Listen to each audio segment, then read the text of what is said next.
Today, we're talking to Charlie Swift, the EVP of Marketing and Account Management at Adstra, which is a marketing and advertising solutions company in the data identity space. Charlie, thanks a lot for talking with me. There's been a lot of changes in the data identity space. What are some of the challenges that you've seen, and how has your company been able to help others overcome those challenges? Sure. Well, I mean, there are a couple of big challenges I think everybody's very aware of.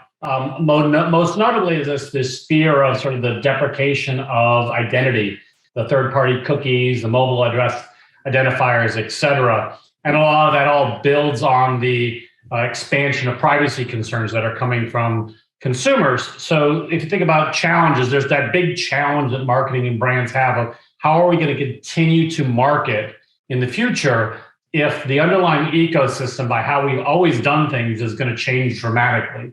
Google has talked about going into sort of cohort-based analysis, et cetera. But we're of the belief at least, that you don't need to give up the idea, consumer one-to-one marketing. And then we want to continue to support that. There are other ways to do that in ethical and privacy compliant ways. The other big challenge that's out there is most of the data and identity companies that have existed over the long term are built on legacy infrastructure of technology.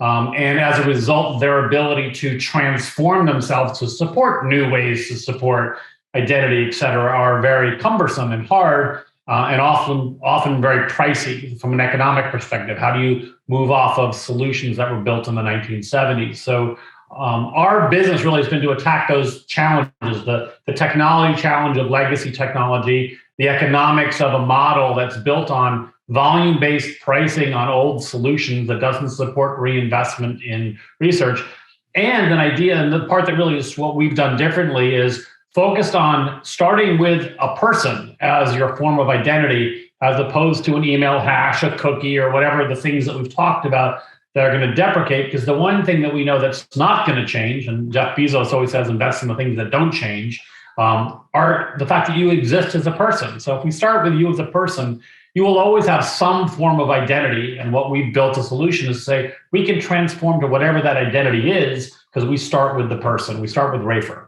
So we can capture data ourselves through our mechanisms, or we can work through our brand partners or advertising partners and help them do the exact same thing. The infrastructure allows you to support that so you can collect information and retain it within your own firewalls. So you don't have to be sending out to third parties to go say, hey, I have someone that came to my website. Who is this? And go to another person and say, can you collect and append this information?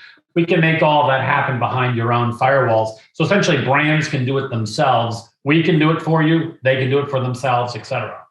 So following the customer, across other media platforms over time, gathering that information. So how are you able to do that and still remain compliant, respect privacy? And that would seem like it would be a difficult challenge.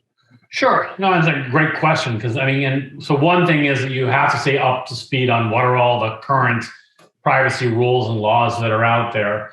And you also have to keep up to date with what are the sentiments of the consumer, where are they going, and all those things. But ultimately, I go back to the idea that if you start with the individual, then you can provide a light on what information you have of an individual.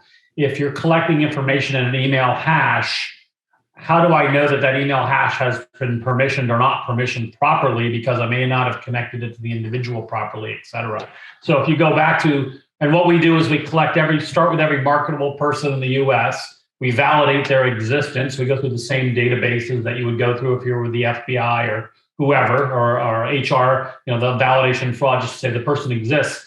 And then we think about identity as an attribute that gets applied to that, and in terms of this identity represents this person, and then you connect and add data. But at each of those points, because you're going back to the person, the person has the rights that have been assigned to it.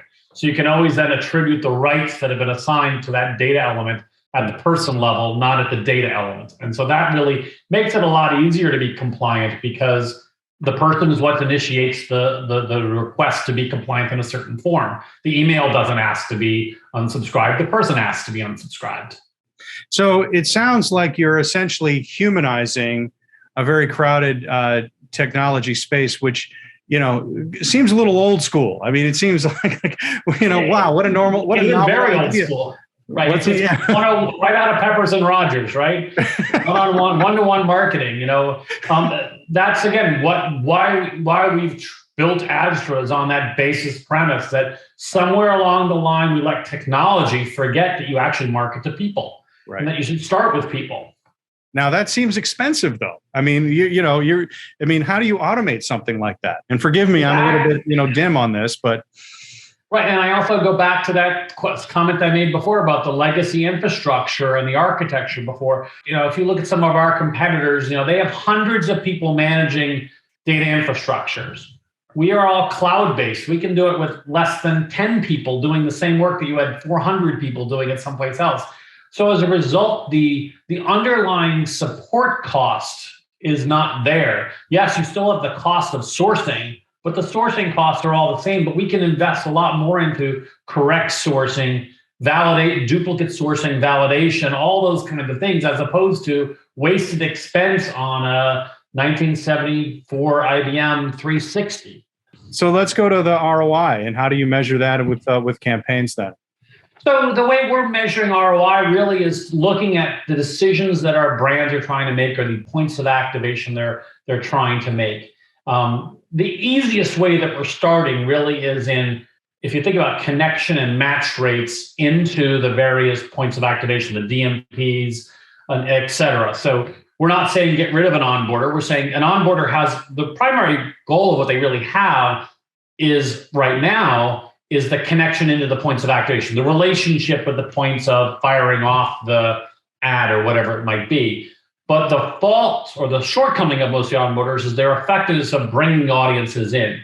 And by the way, once you become effective, we can talk about there's probably an obvious need to disintermediate the onboarder, because once you have a consistent relationship with a trade desk or whoever, you don't need to go through a third party to do that. But we're not saying that's a choice the brand makes. But so there's an ROI lift of eliminating the middleman, if you will, in this process. But the immediate ROI we're seeing is purely that match rates themselves are up dramatically, 30, 40% improvements when you go to the individual. Because again, if you think about it, if you're firing off a hashed email into an onboarder solution, you have one chance to match that person. If I now say, no, I've connected to Raper and I've got 5 hashed emails, 2 IP addresses, and 3 cookies that all can be fired off, my match rate opportunity goes up dramatically. Well, Charlie Swift, EVP of Marketing and Account Management at Adstra, thanks a lot for enlightening me today. I really enjoyed the conversation. Thank you, Raper.